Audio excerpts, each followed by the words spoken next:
Do you find coloured pencil too slow, or do you get bored by the end of your piece and start rushing through bits? In this video I'm going to show you what suppliers and the techniques that I use to make your coloured pencil drawings go faster. I'm Kirsty Rebecca and I make videos sharing art tips and techniques and tutorials that are easy to follow even if you're just starting out. So when I first started out with coloured pencil, I just used to use a really smooth watercolour paper and apply many layers of coloured pencil to try and cover up as much of the grain of the paper as I possibly could. I found that this took so long that I would get bored by the end of the piece and, rush the end. And I found that it never really looked smooth. It kind of turned out looking a little bit like a crayon, and you can see here all the little white specks that are still showing through.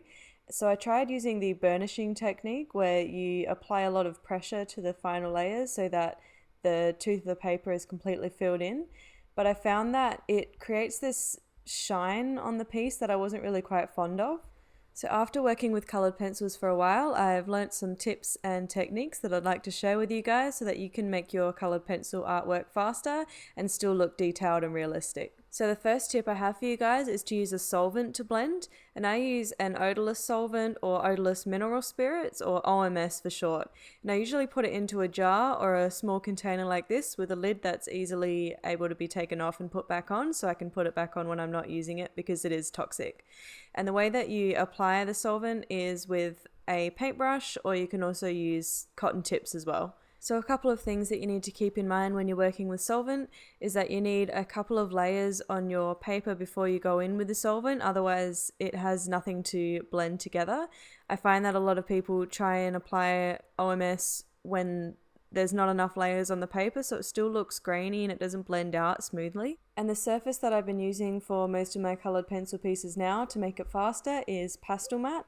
This is a pad of just white paper, and in between each piece it has a protective sheet to make sure that each page stays clean. You can also get this in really large sheets or different size sheets of different colours as well that you can cut to size.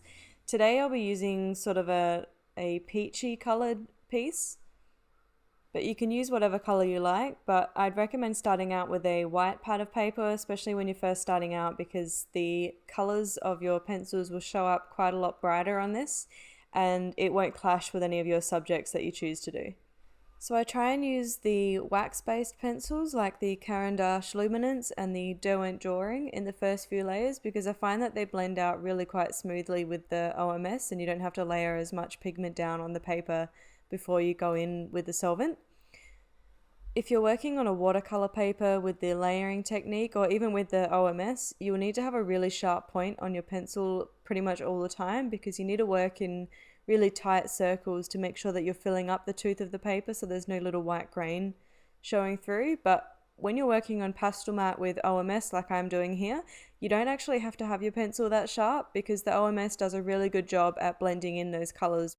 Another good thing about working with Pastelmat and OMS is that you can be a little bit more messy. So here it almost looks like I'm scribbling in those fur details rather than being really neat and perfect with my pencil strokes. And you'll need to do this if you're working on watercolor paper. You'll need to have your pencil really sharp, and you need to make sure that every stroke is exactly where you want it to be, because you may not be able to blend out those pencil strokes with the OMS.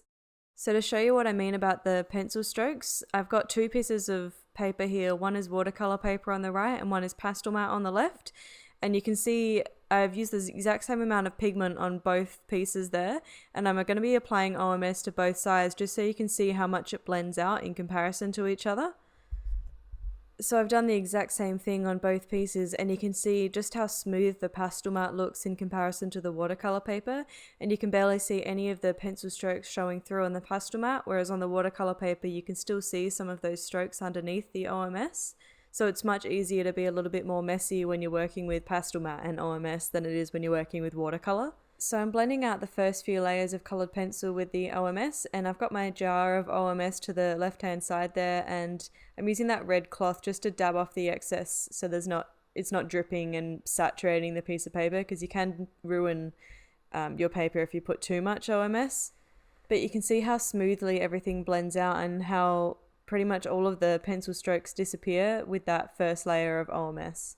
I always wait for about 10 to 15 minutes after I've finished using the OMS to make sure that the paper is completely dry, because if you go in with coloured pencil on top of the wet paper, you can damage the paper that way as well. So here you can see I'm going in with the next layer of details, and I'm still being a little bit messy because I know that I'm going to be blending it out again. And that's another good thing about working with the Pastelmat and the solvent, is that you can add so many layers on top of each other, because the Pastelmat has a lot more tooth than the watercolor paper. It just grips the pencil a lot better and allows you to add those extra layers on top. And it also makes it much easier to add lighter layers on top of darker layers, which is really hard to do when you're working in colored pencil, especially if you're working on watercolor paper. You really have to preserve those white areas. Whereas if you're working on the Pastelmat, you can see here I'm using a white pencil straight on top of darker colors, and it shows up perfectly. There is still a limit with how much pigment you can have underneath the white colored pencil though, so just make sure that if you do want to keep an area white, don't add too many layers underneath, because you may find it a little bit harder to add the white on top of that.